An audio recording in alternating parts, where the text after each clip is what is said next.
Olá, irmãos, amigos, paz seja com todos. Mais uma vez estamos aqui para aprendermos um pouco mais da Palavra de Deus. Mas antes, vamos iniciar esta aula com uma breve oração. Querido Deus, queremos pedir perdão pelos nossos pecados, pedir a Tua misericórdia sobre as nossas vidas e que as Tuas mãos estejam sempre estendidas sobre nós, levando a cura, a libertação, a transformação, Senhor, de nossas vidas, de nosso entendimento, para que possamos aprender a Tua Palavra, que é boa, agradável e perfeita, como assim é a Tua vontade para cada um de nós. É o nosso pedido em nome de Jesus. Amém.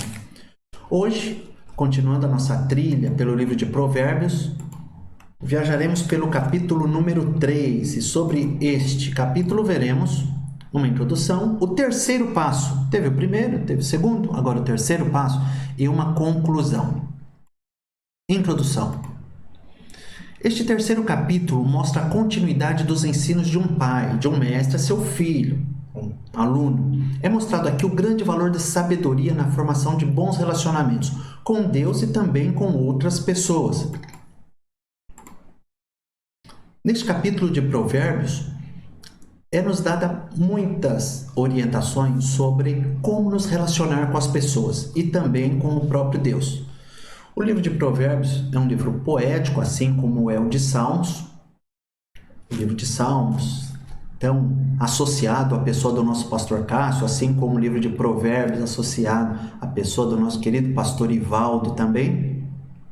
Dois livros poéticos, dois livros práticos, dois livros com sugestões de vida.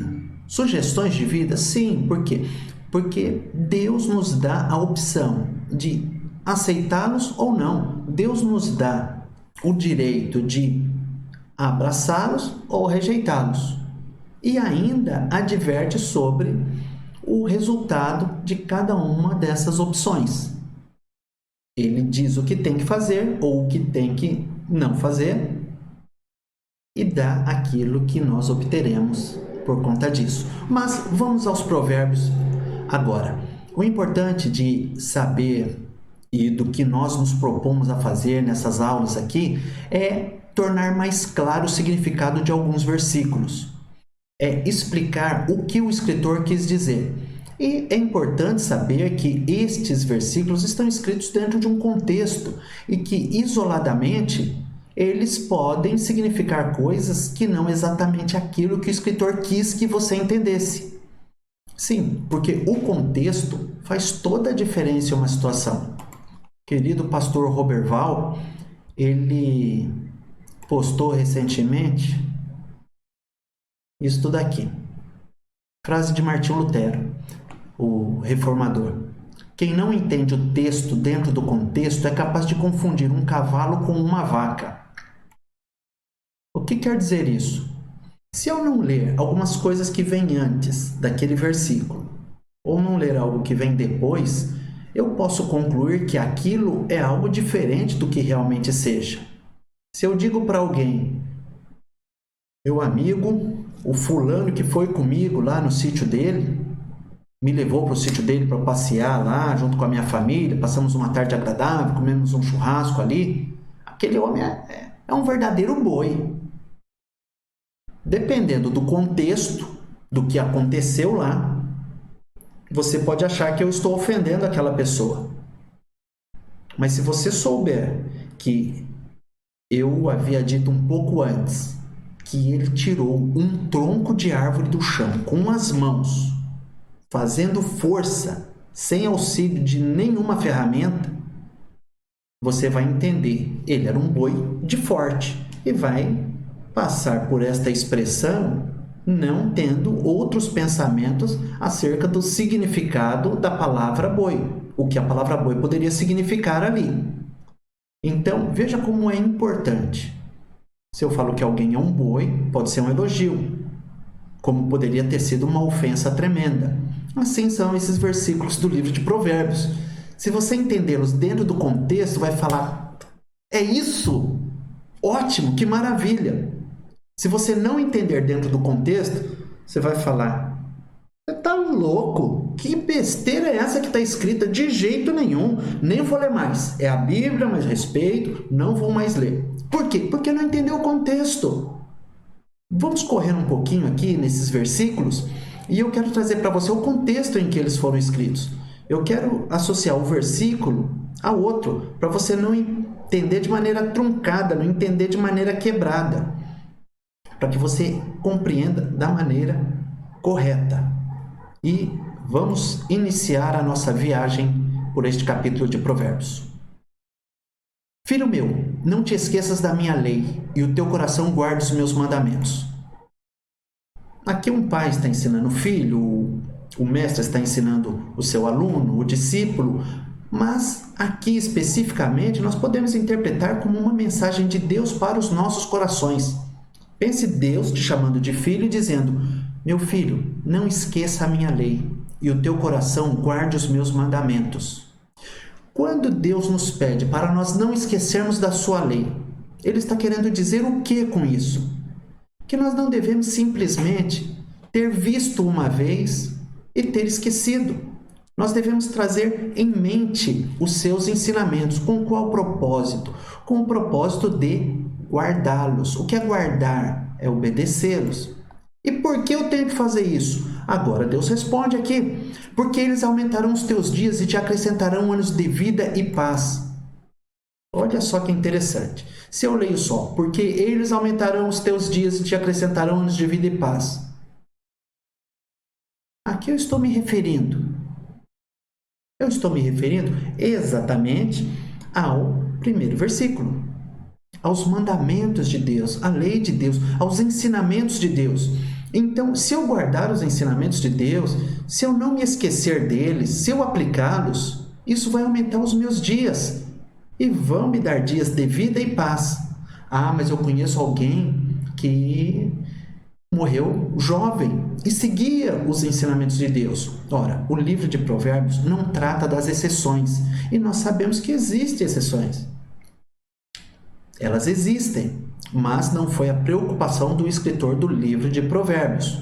O fato de alguém servir a Deus e ter aumentado o seu número de dias e ter paz, não significa que todos aqueles que servem a Deus morrerão com 120 anos.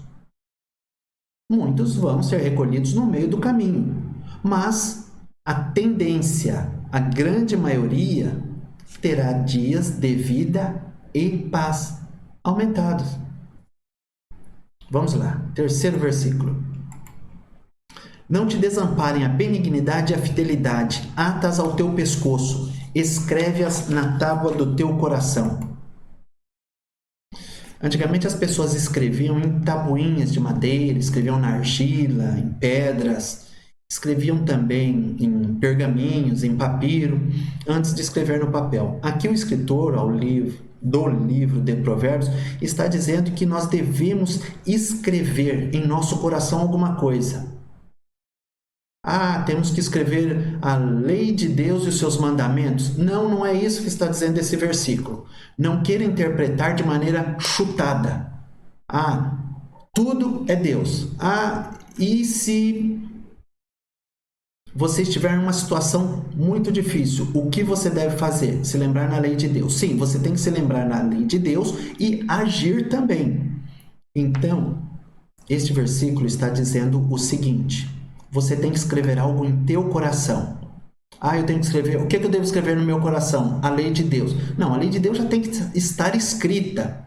Este versículo, não queira fugir da interpretação. Está dizendo, escreve-as na tábua do teu coração. Escrever o quê? A lei de Deus? Não, não é a lei de Deus. Escreve no teu coração a benignidade e a fidelidade. Língua portuguesa. Benignidade e fidelidade. Acabou de ser falada das duas agora. Então, o que se pede para escrever no teu coração e atar no seu pescoço é benignidade. Pensamentos bons, ser uma pessoa benigna, ter boas intenções e ser alguém fiel, alguém confiável. No hebraico, a raiz da palavra fidelidade é confiar, é ser uma pessoa de confiança. Você tem que se mostrar, você tem que ser uma pessoa benigna, de bons pensamentos, de boas intenções e uma pessoa em que se possa confiar. Atar no pescoço significa estar sempre com você essas qualidades. E escreve no teu coração para não esquecer, ou seja, pratique todo dia. Por quê? A resposta vem. E acharás graça e bom entendimento aos olhos de Deus e dos homens. O que é achar graça? É achar favor, achar um retorno, ser uma pessoa benigna, com boas intenções e uma pessoa que procure fazer aquilo que é correto, ser uma pessoa de confiança, vai fazer com que as pessoas achem graça. Aliás, você vai encontrar graça por parte das outras pessoas. Você vai achar graça, você vai achar favor das outras pessoas. E bom entendimento. Bom entendimento no original é boa reputação aos olhos de Deus e dos homens. Você vai ser considerado pelas outras pessoas, vai ter uma boa reputação, vai ser respeitado pelas pessoas. Eu procurei conhecer o nome dos empregados da faculdade onde eu estudei. Sim, porque eu havia lido em um livro que uma das primeiras perguntas que fizeram em um seminário foi: qual era o nome do porteiro? Qual era o nome da faxineira? E o candidato àquele seminário perguntou: mas qual a importância disso? Ora, se você vem aqui para estudar, para salvar almas e não se importa com as pessoas que estão ao teu redor, você precisa de uma mudança na tua forma de pensar. E aquele livro me chamou a atenção. Então eu sempre tive essa preocupação. Um dia lá na faculdade eu precisei de uma extensão para a apresentação de um trabalho. E eu saí e fui perguntar para o rapaz da manutenção, o Reginaldo. Falei: Reginaldo, eu preciso de uma extensão. Onde eu posso conseguir? E aí eu achei graça. Eu achei um favor do Reginaldo ali. Ele falou: Marcelo, volta para a sala que eu te levo lá. Falou: não, Reginaldo, você está fazendo as coisas aí, deixa que eu vou buscar. O Reginaldo: Marcelo, volta para a sala, deixa que eu me viro. Esse versículo se cumpriu na minha vida. Eu tratava as pessoas pelo nome. Eu não falava: ô fulano, ô tio, ô senhor. Não, tratava pelo nome. Os guardas, os vigilantes no caso, funcionários, merendeiras. Merendeira é antigo, né? Merendeira é do prezinho. Mas tudo bem, vocês entenderam. Então, se eu for esta pessoa que vou me demonstrar confiável e com boas intenções, eu vou encontrar graça por parte das pessoas. A Bíblia diz, versículo 5: confia no Senhor de todo o teu coração e não te estribes no teu próprio entendimento. Se nós confiarmos em Deus de todo o nosso coração e não nos estribarmos no nosso próprio entendimento, nós teremos sucesso. Não, eu não falei se estrepar no próprio entendimento. Se estrepar é outra coisa.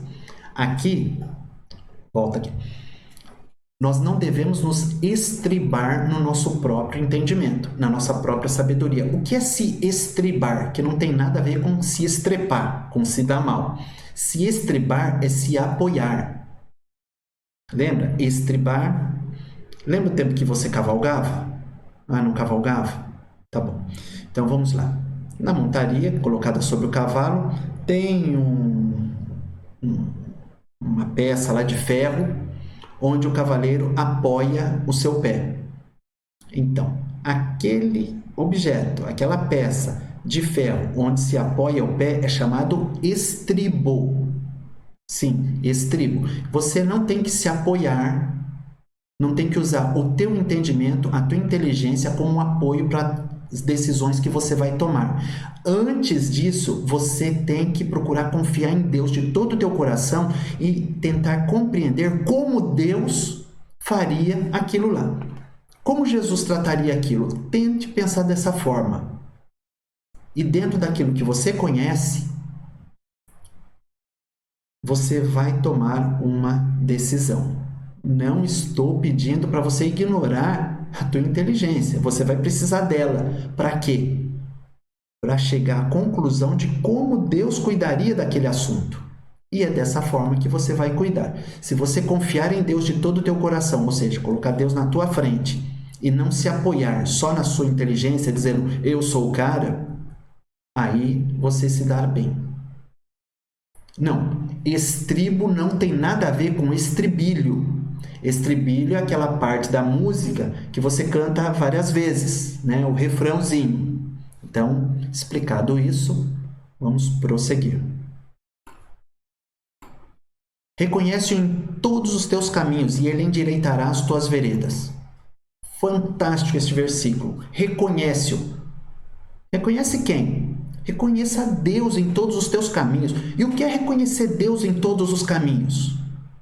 É procurar olhar aquilo com os olhos de Deus. E o que é olhar aquilo com os olhos de Deus? Eu vou explicar, porque senão a gente não vai atingir o objetivo dessa aula, que é explicar, trazer para uma linguagem mais fácil, trazer exemplos de como aquilo se aplica. Reconhecer em todos os seus caminhos é procurar conhecer, pensar se aquilo está de acordo com o que Deus quer que você faça. Pensar em uma determinada situação e olhar aquilo pensando que Deus vai estar do teu lado. Ah, entendi. Eu sei que você sabe que Deus está do teu lado, mas às vezes você faz coisa como se Deus não estivesse do teu lado. Então aqui está falando, ó, pensa que Deus está do teu lado e olha a situação. E olha para Deus, olha para a situação. Olha para Deus, olha para a situação. E aí você decide. E se mesmo assim eu decidir errado, eu for enganado, fique tranquilo. O final do versículo diz que ele endireitará as tuas veredas. O caminho para o céu não é uma estrada reta, acarpetada, atapetada, com pétalas aveludadas de rosa, como nós falamos. É um caminho espinhento, com aclives, declives, curvas perigosas, abismos ao lado. Mas o caminho não tem abismo. Os abismos são ao lado. Mas e se por acaso você começar a se desviar daquilo que é o correto? Se você procurar reconhecer Deus em todos os teus caminhos, até quando você for levado a um erro, porque foi traído pela própria sabedoria, achou que algo seria bom e não era, Deus vai consertar o teu caminho. Deus vai fazer você voltar para o caminho que é da vontade dele. Olha que vantagem. Reconhecendo Deus em todos os nossos caminhos, até quando a gente erra, a gente acerta. É esquisito? Você entendeu, não entendeu? Quando nós procuramos agir da maneira como agrada a Deus, até quando nós tomamos a decisão errada, Deus dá um jeito daquilo reverter a nosso favor. É garantia dele para nós. Vamos lá. Não seja sábio a teus próprios olhos, teme ao Senhor e aparta-te do mal. Aquilo que nós falamos, não vamos nos estribar, não vamos nos apoiar no nosso próprio entendimento. Não vamos achar que somos melhores que os outros e vamos sair fazendo as coisas sem consultar a Deus. Não faça uma besteira dessa.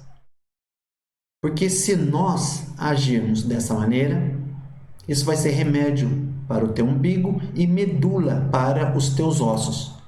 Remédio para o meu umbigo e medula para os meus ossos? Sim, se eu não for sábio aos meus próprios olhos, ou seja, se eu sempre pedir a ajuda de Deus e eu me esforçar para me apartar do mal, isso vai ser o mesmo que remédio para o meu umbigo e medula para os meus ossos.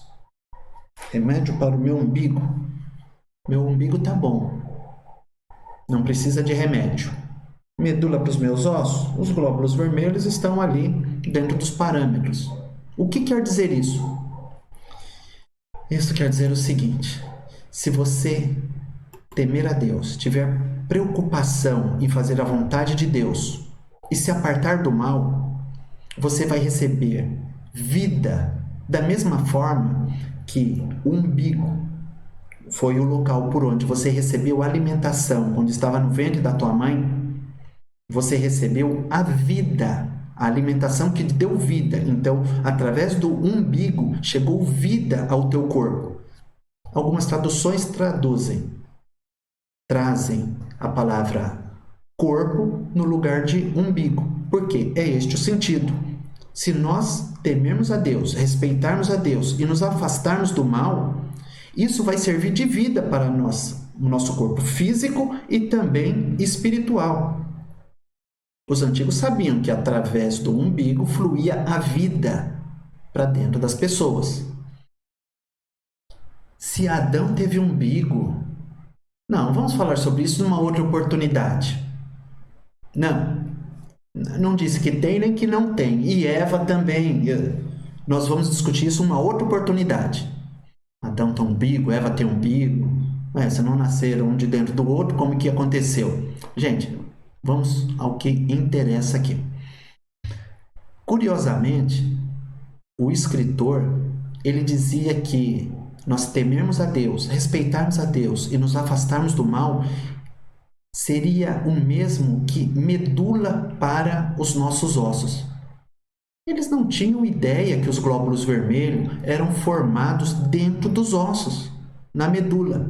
Mas eles associavam o seguinte: um osso seco não tem vida. Um osso molhadinho por dentro tem vida. A palavra no hebraico aqui usada para medula, que foi traduzida como medula, significa algo aquoso ou uma aquagem, algo molhadinho, algo molhado. Então, se você temer a Deus e se afastar do mal, vai ser como um osso não seco, um osso molhado, que para eles representava a vida, pois o osso seco significava a morte. Resumindo esses dois versículos: teme a Deus, respeita a Deus, faça aquilo que é agradável a Deus e se aparte do mal quando você identificar o mal, porque você vai ter vida, tanto física como espiritual, e vida saudável. Ficou claro? Honra o Senhor com a tua fazenda e com as primícias de toda a tua renda. Este versículo diz que você deve honrar a Deus, agradar a Deus com a tua fazenda. Mas eu não tenho fazenda, não tem problema. Fazenda aqui significa bens, propriedades, aquilo que você tem. Né? Casa, carro, bicicleta, dinheiro, papagaio, cachorro, cavalo, tudo, joias. Devemos honrar a Deus, devemos agradar a Deus.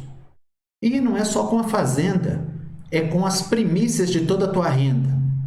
Aí é a hora que alguns perguntam: é o dízimo. E por que você fala, é o dízimo?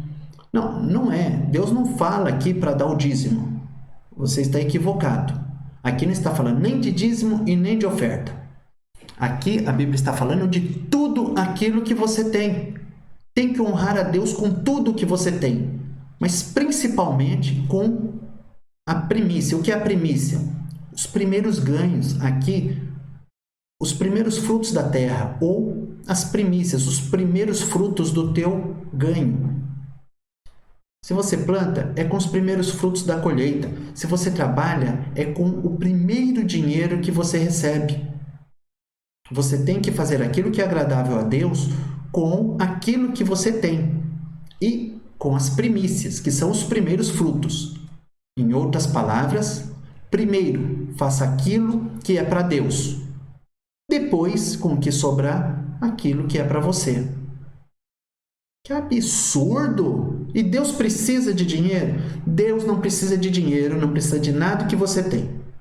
Ele só está dizendo que quer ser honrado. E às vezes, aquilo que você tem é mais honrado do que Deus é honrado por você. Você tem mais preocupação com o teu carro do que em ir para o inferno e fazer a vontade de Deus. Está errado isso. O teu carro não está honrando a Deus. Não está sendo utilizado para a honra de Deus. E como eu posso honrar a Deus com o meu carro? Dá carona para quem precisa, leva para o médico quem está necessitado. Fazendo isso é honrar a Deus. Deus está mandando honrá-lo com as primícias da tua renda, com os primeiros frutos.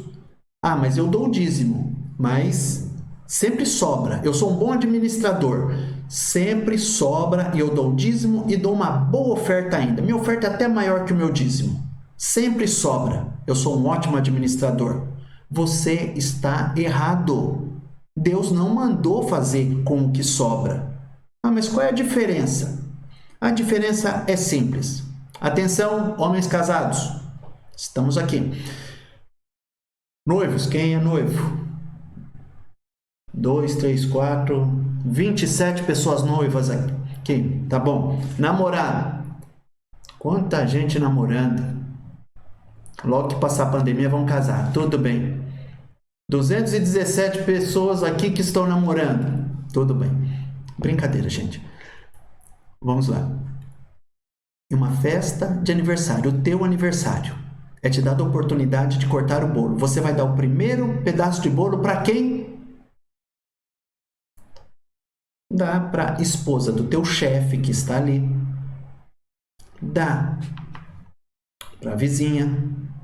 Você, homem, casado, noivo, solteiro, dê o primeiro pedaço de bolo para a melhor amiga da tua namorada. Você, rapaz que está namorando. Os teus dias de namoro estarão contados, porque ali vai ser o último dia. Ué, mas você deu um pedaço de bolo para tua namorada, só que foi o último pedaço de bolo para a namorada. Deu até um pedaço maior. Cá entre nós, você acha que ela se agradou com aquilo?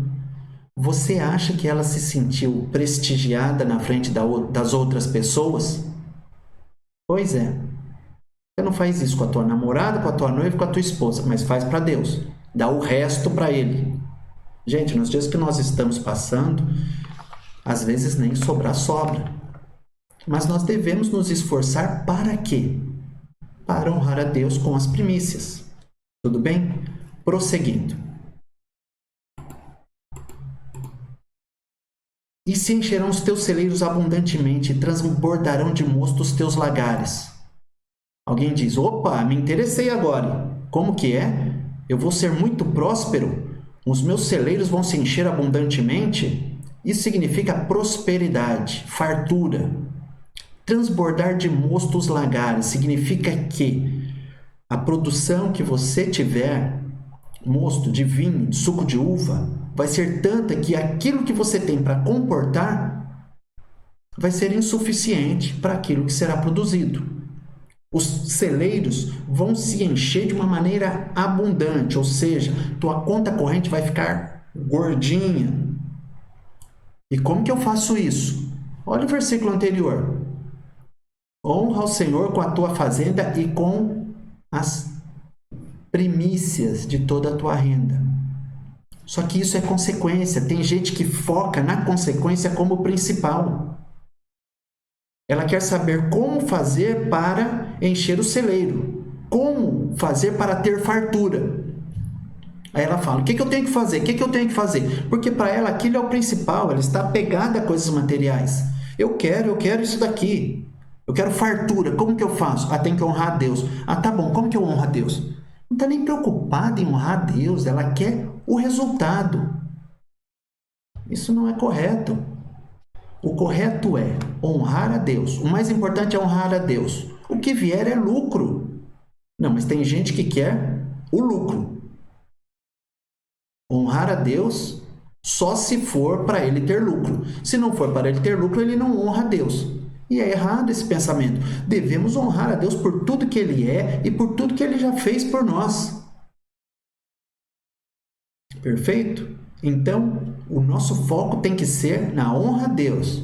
A prosperidade vem depois e é uma consequência natural, com a qual a gente nem tem que se preocupar. Porque ela vai vir atrás de nós, como daqui a pouco eu vou dar um exemplo da bênção correndo atrás da gente. Filho meu, não rejeites a correção do Senhor, nem te enjoes da sua repreensão. Este versículo está relacionado com o próximo. Porque o Senhor repreende aquele a quem ama, assim como o pai ao filho a quem quer bem. Deus só corrige aquele que ama. No dia que você não for corrigido por Deus, no dia que você fizer uma coisa, souber que é errado, e não sentir o teu coração doer por aquilo, rapaz, se preocupe, que a coisa está feia para o teu lado. Então, a repreensão não traz alegria. mas ela é necessária. E aqui está sendo dito, não te enjoes disso, porque a repreensão chega uma hora que cansa. Mas Deus está falando, não se canse, estou te corrigindo porque eu quero o melhor para você. Aliás, trazer uma palavra de Platão aqui, aquele filósofo lá da Grécia, que vivia conversando com o povo na praça. Ele disse que a pior desgraça que pode acontecer para um homem é ele cometer atos de perversidade e não ser duramente corrigido ou penalizado. Platão tinha essa ideia, que corresponde ao que está na Bíblia. E Deus sabe que se ele não te corrigir, isso vai ser péssimo para você. Por isso, com dor no coração, pela besteira que você fez, ele te corrige. Agora, não vire a cara para Deus. Deus faz isso porque ele te ama. Bem-aventurado o homem que acha sabedoria e o homem que adquire conhecimento. O que a palavra de Deus quer dizer isso? Aqui está repetindo que o homem deve buscar a sabedoria e o conhecimento. Por quê? Algumas vantagens há nisso. Por que deve buscar a sabedoria e o conhecimento? Porque melhor é a sua mercadoria do que a mercadoria de prata e a sua renda do que o ouro mais fino. Com sabedoria, você entesoura mais do que se tivesse muita prata e muito ouro. A sabedoria, nós vamos ver mais para frente, a Bíblia diz no livro de Provérbios que a sabedoria serve de sombra, assim como de sombra serve o dinheiro. Só que a excelência da sabedoria é que ela dá vida àquele que a possui. A sabedoria dá segurança, assim como quem tem dinheiro sente uma certa segurança. Mas a sabedoria dá vida a quem a possui. A sabedoria mais preciosa é do que os rubins, e tudo que podes desejar não se pode comparar a ela. Aqui a palavra rubins é uma tradução de uma outra que significa pedra preciosa. Em algumas versões está escrito pérolas. Então a sabedoria vale mais do que rubins, do que pérolas preciosas. E aumento de dias há na sua mão direita, na sua esquerda riquezas e honra. Aumento de dias há na sua mão direita, na mão direita de quem? Aqui é uma forma poética de dizer que quem anda com a sabedoria vai desfrutar daquilo que há na mão dela. Na mão direita dela há aumento de dias e na esquerda riquezas e honra. Ou seja, se você andar com sabedoria, tanto os teus dias vão se multiplicar, como você também será uma pessoa próspera. Quando eu digo próspero, já falei algumas vezes aqui, não estou dizendo cheia de dinheiro. A prosperidade não está relacionada diretamente a bens materiais, certo? Eu posso ser próspero e não ter muito dinheiro. Alguém pode ter 10 vezes mais dinheiro que eu e não ser próspero. Os seus caminhos são caminhos de delícias e todas as suas veredas paz. Caminho de quem? Os caminhos de Deus são de delícia e suas veredas de paz? Não, aqui não. Mas os caminhos de Deus não são de delícias e as suas veredas, os seus caminhos de paz? Sim, também são. Mas aqui, os seus caminhos está se referindo aos caminhos da sabedoria. Se você for sábio, você vai viver de uma maneira prazerosa. É isso que diz este contexto. É a árvore da vida para os que a seguram, e bem-aventurados são todos os que a retêm. A árvore da vida para todos os que a seguram. Segura que é a palavra de Deus? Não, não é a palavra de Deus. Este versículo está relacionado à sabedoria. Se você segurar a sabedoria, ela vai ser para você como uma árvore que vai te trazer vida. E bem-aventurados, que é bem-aventurado? Bem feliz, aqueles que a retêm. Que retém o que? A palavra de Deus? Não, feliz também é quem retém a palavra de Deus, quem guarda a palavra de Deus. Mas esse versículo está falando da sabedoria verdadeira, da sabedoria transmitida por Deus, da sabedoria adquirida de Deus, pelo conhecimento da palavra dele. Então, você será bem feliz se segurar a sabedoria, se andar de uma maneira sábia. O Senhor com sabedoria fundou a terra, preparou os céus com inteligência. Aqui Deus está mostrando a grande importância da sabedoria. Ele faz uso dela e você não vai fazer por quê? Tem que ser sábio. Com ela se faz tudo. Pelo seu conhecimento se fenderam os abismos e as nuvens destilam orvalho. Deus fez tudo com sabedoria. Com esse conhecimento, Deus trabalha todo o universo, fende os abismos, faz com que as nuvens gotejem o orvalho.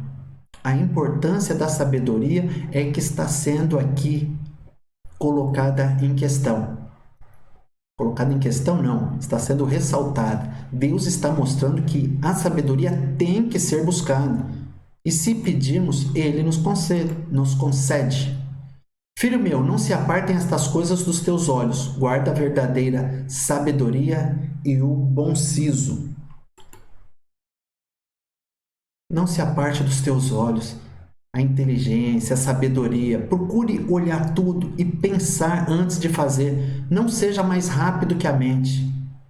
Guarde a verdadeira sabedoria e o bom siso, ou seja, antes de agir, consulte a sabedoria. Veja se aquilo que você vai fazer é algo sábio. Por quê? Aqui vem a resposta. Porque serão vida para a tua alma e graça para o teu pescoço. Assim como, geralmente as mulheres utilizam colares, embora não precisem para parecerem mais bonitos, mas enfim, colocam aquele enfeite no pescoço. Aqui Deus está dizendo, olha, da mesma forma que as mulheres aqui utilizam colares, vocês têm que procurar se adornar com sabedoria, ou seja, trazer a sabedoria bem perto de você. E olha que interessante, o colar está próximo do coração, mais do que um anel. Então o exemplo aqui é fantástico. A sabedoria tem que estar próxima do teu coração, tem que estar junto do teu coração. Porque se você fizer isso, você vai ter vida para a tua alma. Você vai trazer vida para você. Da mesma forma que um colar traz graça àquela pessoa. Da mesma forma que o colar enfeita a quem o usa, a sabedoria vai dar vida para quem dela faz uso também. E aí? Então andarás com confiança no teu caminho e não tropeçará o teu pé. Com sabedoria, se você andar, alguém disse andar com fé, eu vou, que a fé não costuma falhar. Onde que está escrito esse versículo? Não é versículo, é uma música. É um verso de uma música cantada aí, bastante antiga. Mas como eu devo fazer para andar com confiança e não tropeçar? Andando com sabedoria. E se eu tropeçar? Vamos ver. Quando te deitares, não temerás. Sim, tu te deitarás e o teu sono será suave. Ainda que haja motivo para temer, recear a noite, recear a escuridão, recear os tempos difíceis que vêm pela frente, você vai se deitar e vai dormir de maneira suave. Por quê? Prosseguem os versículos, mostrando que nós não devemos temer. Não temas o pavor repentino, nem a assolação dos ímpios quando vier. Aquilo que os ímpios, que os pecadores temem quando vier, não vai ser motivo de pavor, não vai ser motivo de pânico para aqueles que estão abraçados com a sabedoria. Por quê? A resposta está aqui. Porque o Senhor será a tua esperança e guardará os teus pés de serem presos. Deus garante que Ele próprio será a tua esperança. Deus te livrará de ser apanhado por estas armadilhas que os homens tanto temem, independente de qual seja. Fome, peste, terremoto, maremoto, tsunamis. Talvez você diga, mas eu conheço um servo de Deus que partiu e foi atingido por esta peste que tem assolado a humanidade. O livro de Provérbios não trata das exceções e é óbvio que não são exatamente todos os servos de Deus que morrem com 120 anos. em uma velhice de paz e de maneira natural. Não é isso. A Bíblia fala de exceções. O apóstolo Paulo morreu decapitado. O profeta Isaías, cerrado ao meio. Mortes terríveis. Pedro crucificado de cabeça para baixo. Tiago morto à espada. Há exceções, mas no geral, Deus nos guardará dos maus caminhos. Deus é a nossa esperança. E quando chegar a nossa hora, que seja de uma maneira para honrar a Deus.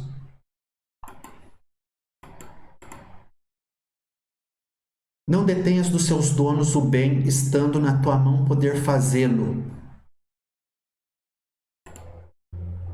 Se você tem condição de entregar para a pessoa aquilo que ela tem direito, não fique retendo em tuas mãos. Entregue para ela aquilo que é de direito dela. É tua obrigação pela palavra de Deus. Não digas ao teu próximo, vai e torna, e amanhã te darei, tendo tu contigo. Se você contratou um serviço, pague pelo serviço que você contratou. Se você deve alguma coisa para alguém e tem condição, pague. Não fique enrolando. Se você tem contigo aquilo que é do teu próximo, entregue para ele. É tua obrigação fazer isso. Não maquines mal contra o teu próximo, pois habita contigo confiadamente. Não traia a confiança do teu próximo. Não fique pensando em como passá-lo para trás. Ele confia em você, você é uma pessoa de confiança. Não envergonhe a Deus por causa disso. Não contendas com alguém sem razão, se te não tem feito mal. Esse é fácil. Eu não devo contender, eu não devo brigar com alguém sem razão. Se ela não tem feito mal, eu não vou contender. E se tem feito mal, eu posso contender? Ora, não deve. Mas você pode sim questionar. Você pode defender aquilo que é um direito teu. Não há problema nisso. Pode disputar por algo que é teu por direito? Pode. A Bíblia dá isso. Dá esse direito para você.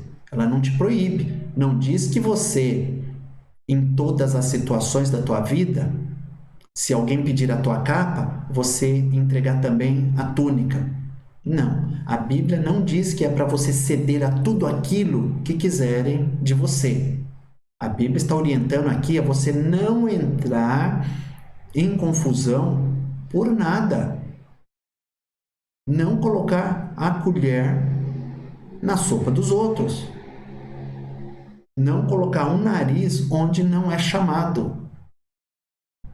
Não vai brigar com as pessoas por motivos tolos. Não faça isso, a Bíblia te adverte. Se fizer, você vai se dar mal. Não tenha as invejas do homem violento, nem escolha nenhum dos seus caminhos. Muitas vezes, algumas pessoas têm invejas de pessoas que atingiram uma certa prosperidade na vida, que conseguiram amealhar riquezas neste mundo, mesmo que tenha sido de maneira desonesta e até violenta. Deus está falando, porque naquela época já existia. Olha, está vendo aquela pessoa? Conseguiu aquilo de uma maneira incorreta. Não tenha invejas dele. Não o inveje, porque essa inveja pode levar você a agir como ele agiu para chegar onde ele chegou. Não tenha inveja, não queira ser como ele. Por quê? Porque está escrito aqui, porque o perverso é abominação para o Senhor, mas com os sinceros está o seu segredo. Não importa o que a pessoa tenha conseguido adquirir nessa vida, se foi de maneira perversa, isso é horrível aos olhos de Deus. E Deus não quer que você seja esse tipo de pessoa. Ele quer que você seja alguém contrário a isso. Quer que você seja uma pessoa sincera, uma pessoa que não cometa perversidades. Fazendo isso, ele vai te contar alguns segredos, e esses segredos vão te trazer prosperidade. A maldição do Senhor habita na casa do ímpio, mas a habitação dos justos ele abençoará. O que nós acabamos de ler. Não deseje ser como o perverso, não deseja ter aquilo que o perverso tem, porque ele está debaixo de maldição. E um dia aquilo que ele tirou dos outros vai custar muito caro para ele. Mas com os justos, com aqueles que fazem as coisas corretamente, está a bênção de Deus. Certamente ele escarnecerá dos escarnecedores, mas dará graça aos mansos. Quem vai escarnecer dos escarnecedores? Quem vai zombar dos zombadores? Deus. Deus está dizendo aqui que vai tratar cada um de acordo com o que cada um agir. É a lei da semeadura. Plantou arroz, colheu arroz. Plantou trigo, colheu trigo. Plantou mal, vai colher o mal. Ah, mas Deus é bom, mas Deus é justo. E um atributo de Deus não anula outro. O fato de Deus ser bom não significa que Deus não vai fazer o mal para alguém, mas Deus vai fazer o mal. Acabamos de ler que há maldição na casa do ímpio, do perverso, daquele que não quer fazer a coisa corretamente. Quem que manda essa maldição para lá? É Deus que permite que ele seja amaldiçoado. Como Deus é que abençoa aquele que é abençoado. Os sábios herdarão honra, mas os loucos tomam sobre si confusão. Nosso último versículo está dizendo o seguinte: aqueles que se abraçam à sabedoria, que procuram trilhar os caminhos de acordo com o que Deus quer, eles serão honrados. Mas os loucos, os depravados, os pervertidos, eles vão atrair para si muita confusão. Podem ter algum benefício aparente por conta da sua forma incorreta de viver aqui na Terra. Podem até ter algum benefício material. Podem até adquirir alguns bens, mas vão perdê-los. Ah, mas eu conheço uma pessoa que morreu sem perder. Não estou falando da exceção.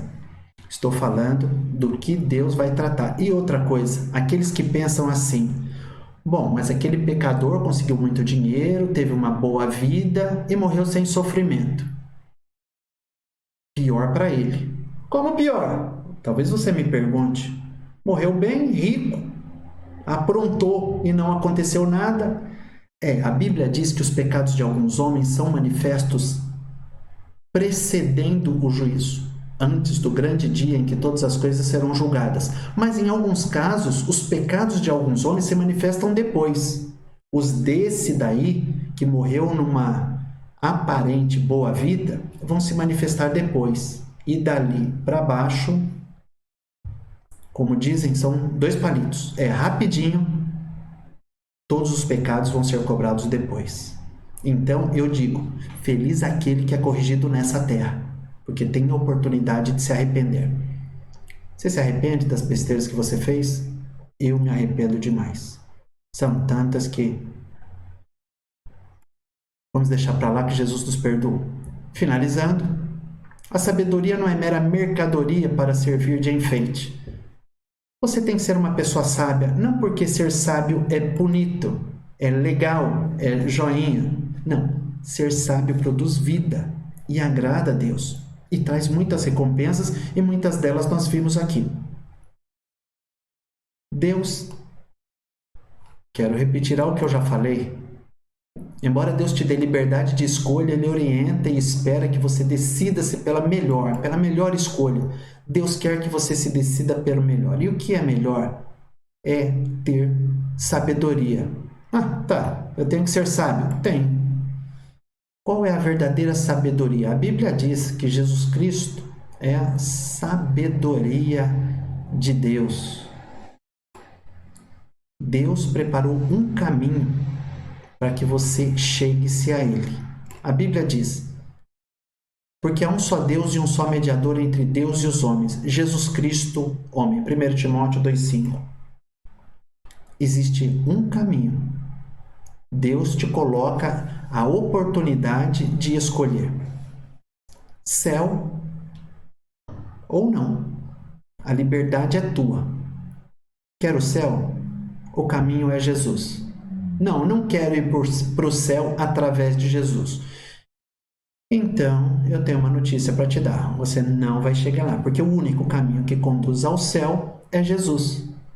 Foi Deus que disse isso. Jesus disse que ele era o caminho, a verdade e a vida, e ele quer que você trilhe por ele.